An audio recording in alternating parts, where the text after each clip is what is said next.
Hey guys, this is Jen Frost with Faith in Fabric. Welcome to our very first Free Motion Friday, where we're going to be practicing our free motion skills all year long, every Friday.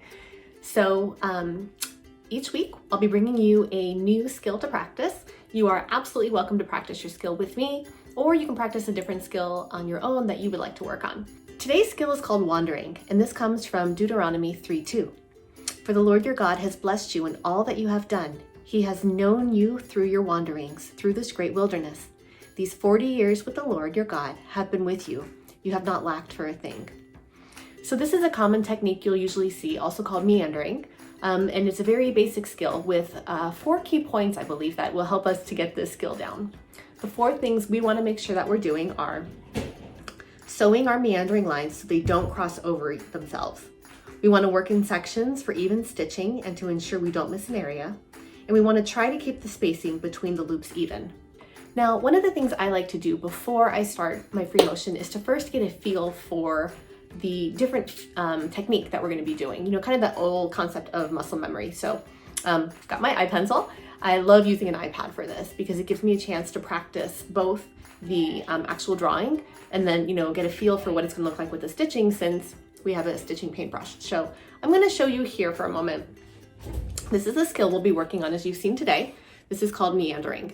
And the meandering just kind of goes back and forth and all around, and it's going to be spread out. So if you draw that out, you'll see you're just going to be kind of sketching this little wandering movement. Now your lines are obviously not going to be overlapping each other.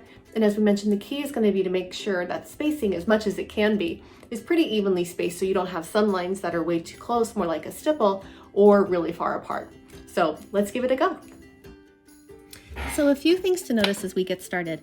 You'll see I do have the open-toed free motion quilting foot already on my machine. I use a Janome M7. I have to tell you, I love it. It's the greatest machine. And then I also use a slow, steady glider pad. Now this one is, it says it's specific for ruler work. Honestly, it works just fine for free motion. The basic point here is you want to decrease any friction, and you'll see this just slides so easily over this. It does slide pretty easy over my machine, but if you can hear that, it rubs and it doesn't move as easy. On this, it's silent. It's just a perfect, easy glide. I'll link to all the products I'm using currently right now in the comments. Let's get started sewing. So the first thing we're gonna do is we're gonna get started with our bobbin thread. So I'm gonna go ahead and go down, pull that thread up. And I'm starting, you'll see, right on the edge here because I am going to hopefully turn this little quilt here into or this little practice pad into a quilt by the end of the year. So this will all get turned under eventually. I'm going to be doing a quilt as you go method. You'll see you can basically fold this over and make a nice little quilt out of it at the end. For now, we're just going to work on getting some free motion on here. So let's get started wandering. Hopefully not for 40 years though. Okay, so find a nice steady rhythm. And we're just going to slowly maneuver around. Make that nice triangle with your hands.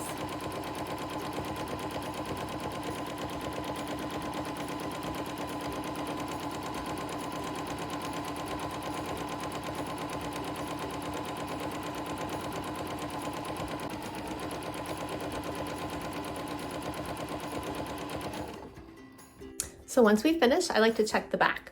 So one of the things I'm working on this year is making sure my stitches are as clean as they can be. So I'm consciously putting white fabric on the back.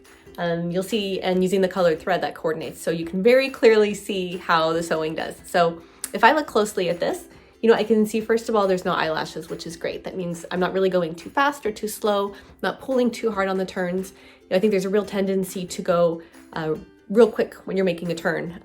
You can't keep that same speed. It's usually easier to slow down a little bit. And it's just one of those things where the more you practice, the more you get to know the sound of your machine. So I'm very happy to see no eyelashes. I do have a couple spots, you know, for me that I want to work on. You'll see some of my little meanderings here, my wanderings are maybe not as smooth as they could be. Maybe instead of wandering here, I took a sharp dash to the right or sharp turn to the left. But you know, overall, I'm really happy with our first day of Free Motion Fridays. So I hope you guys have had fun. I hope you've had a good chance to practice your wanderings, and we will see you next week. Take care.